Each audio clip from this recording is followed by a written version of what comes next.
টিকা লাগবে না সৌদি প্রবাসীদের, হজ ও ওমরা যাত্রীদের টিকা বাধ্যতামূলক। বিস্তারিত জানতে ভিডিওটির শেষ পর্যন্ত দেখুন। সৌদিগামী কর্মীদের মেনিনজাইটিস টিকা নিতে হবে না বলে জানিয়েছে সিভিল এভিয়েশন কর্তৃপক্ষ।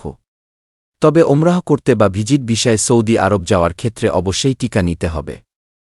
ভ্রমণের 10 দিন আগে এই টিকা নিতে হবে। মঙ্গলবার 2 জানুয়ারি সৌদি আরব সরকারের নতুন নির্দেশনার আলোকে এই নির্দেশনা দিয়েছে সিভিল এভিয়েশন কর্তৃপক্ষ। এর আগে সোমবার 2 জানুয়ারি হজ ও ওমরাহ যাত্রীদের জন্য মেনিনজাইটিসের টিকা বাধ্যতামূলক বিষয়ে নতুন নির্দেশনা দেয় ঢাকার হযরত শাহজালাল আন্তর্জাতিক বিমানবন্দর।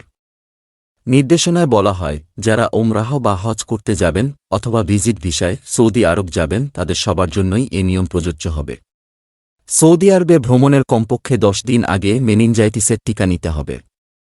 ভ্রমণের সময় সেই টিকা নেয়ার সনদ সঙ্গে রাখতে হবে। নির্দেশনায় আরও বলা হয়, 1 বছরের কম বয়সীদের ক্ষেত্রে এ টিকা লাগবে না।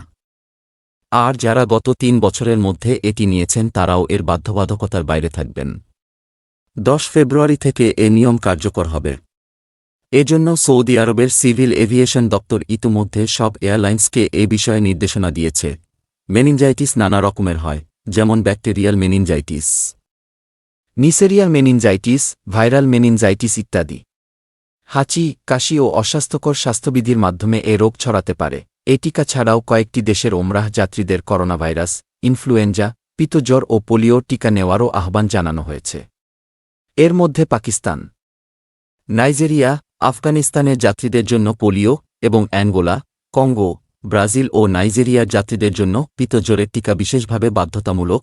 চীনসহ পার্শ্ববর্তী দেশগুলোতে আতঙ্ক ছড়ানো হিউম্যান মেটানিউমোভাইরাস HMPV ইতোমধ্যে বাংলাদেশে শনাক্ত হয়েছে।